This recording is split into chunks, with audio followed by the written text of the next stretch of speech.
Once upon a time, in a quiet village surrounded by rolling hills and whispering trees, there lived a young man named Thomas. Thomas was known far and wide for his ambition and drive.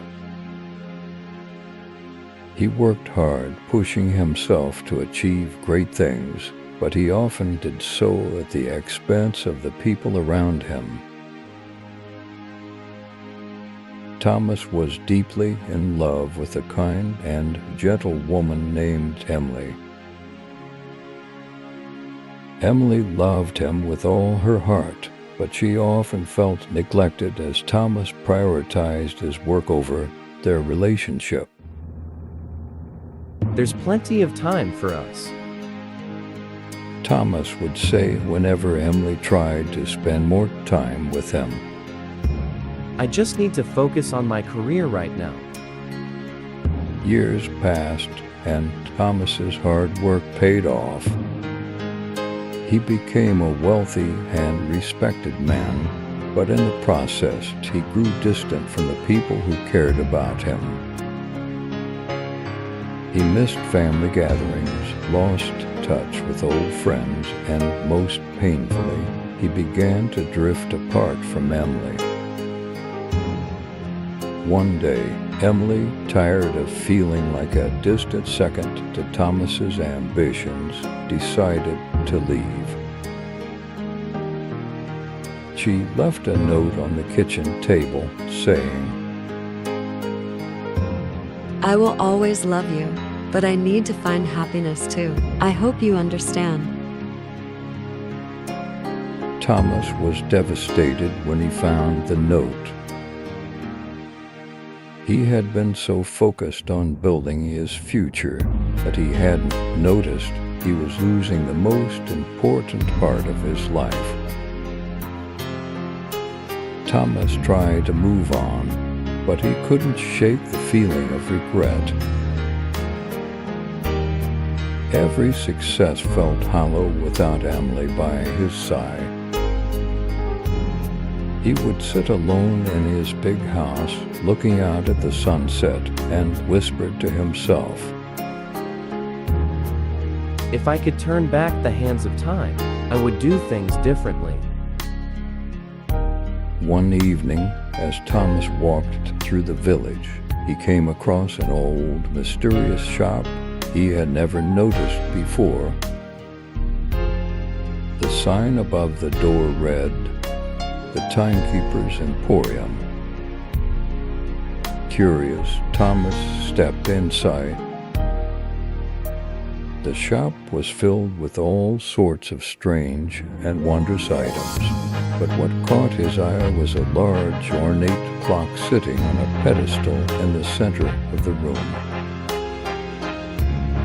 An old man with a long beard and wise eyes approached him.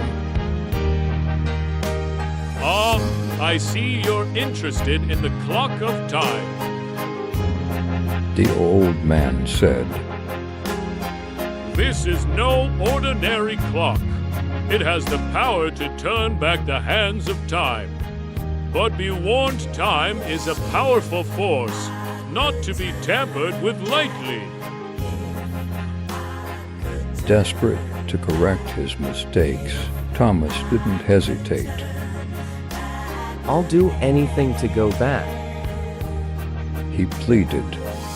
I want to make things right with Emily. I want to be the man I should have been. The old man nodded solemnly. Very well, He said, but remember, time is not something that can be easily changed.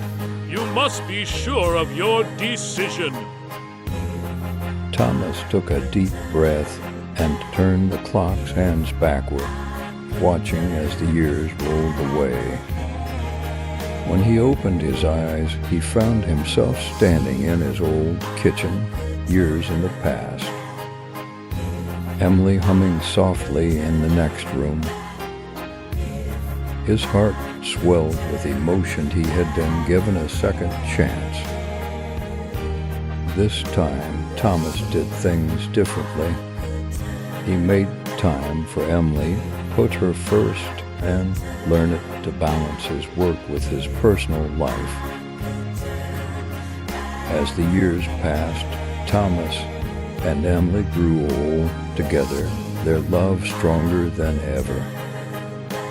Thomas often thought about the mysterious shop and the old man's warning, but he never regretted his decision. He had been given the chance to rewrite his life, and he had used it wisely. One day, as they sat together on their porch watching the sunset, Thomas turned to Emily and said, If I could turn back the hands of time again, I wouldn't change a thing, because it led me back to you. Emily smiled and squeezed his hand. And I'm glad you did. She said softly.